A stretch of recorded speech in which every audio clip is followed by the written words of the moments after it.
Present లివింగ్తో పాటు situationship, క్యాజువల్షిప్ relationship కూడా నడుస్తున్నాయి. ఇది కొత్తగా ఇంటర్వ్యూ అలెక్స్ నేను. అవును సార్.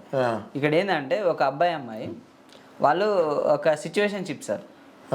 అంటే వీళ్ళిద్దరు ఒక అండర్స్టాండింగ్ వచ్చి మ్యూచువల్గా ఎవరు ఫోర్స్ చేయలేదు, ఏం చేయలేదు, ఇద్దరు మ్యూచువల్గా ఈ సిచ్యువేషన్షిప్లో ఉండి సార్ అమ్మాయి కన్సీవ్ అయింది. అమ్మాయి ఏంటంటే అతని మీద కేసు పెట్టింది సార్. ఏమని నన్ను రేప్ చేసినని కేసు పెట్టింది.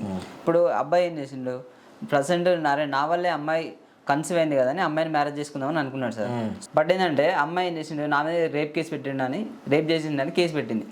ఇన్ఫ్లుయెన్స్ చేసిండు నన్ను, మోసం చేసిండు, వాడుకొని వదిలేసిండని కేసు పెట్టింది. అలెక్స్ ఈ కేసులో క్లియర్, అబ్బాయి నా వల్ల అమ్మాయి కన్సీవ్ అయింది కాబట్టి ఆ అమ్మాయి లైఫ్ స్పాయిల్ అవ్వకూడదు అని పెళ్లి చేసుకుంటాను రెడీ ఉన్నాడు, రైట్.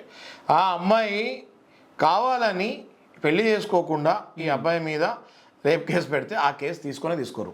ఎందుకంటే ఫస్ట్ థింగ్ ఈజ్ అది ఫోర్స్ఫుల్ రేప్ కాదు అని ఈ అబ్బాయి ఈజీగా ఎస్టాబ్లిష్ చేయగలుగుతాడు. ఎందుకంటే ఇద్దరు సేమ్ ఇంట్లో లివ్ ఇన్ రిలేషన్షిప్ ఉంటున్నారు, ఆ చుట్టుపక్కల అందరూ తెలుసు వీళ్ళిద్దరు ఒకటే ఇంట్లో ఉంటారని. అది ఫోర్స్ఫుల్ రేప్ కిందకి రానే రాదు, నెంబర్ 1. Number 2 misconception. అంటే నువ్వు ఫిజికల్గా కలిసే ముందు నేను పెళ్లి చేసుకుంటా అని చెప్పి కలిసి ఒకవేళ పెళ్లి చేసుకోకుండా ఆయన వెనక్కి వెళ్ళిపోతే అప్పుడు అది రేప్ కేసు కిందకి వస్తుంది. కానీ ఈ కేసులో మీరు చెప్పిన కేసులో అబ్బాయి పెళ్లి చేసుకుంటాను ముందుకు వస్తాడు కాబట్టి ఆ అమ్మాయే ఇందులో చీటర్ లాగా మనము ప్రూవ్ చేయొచ్చు.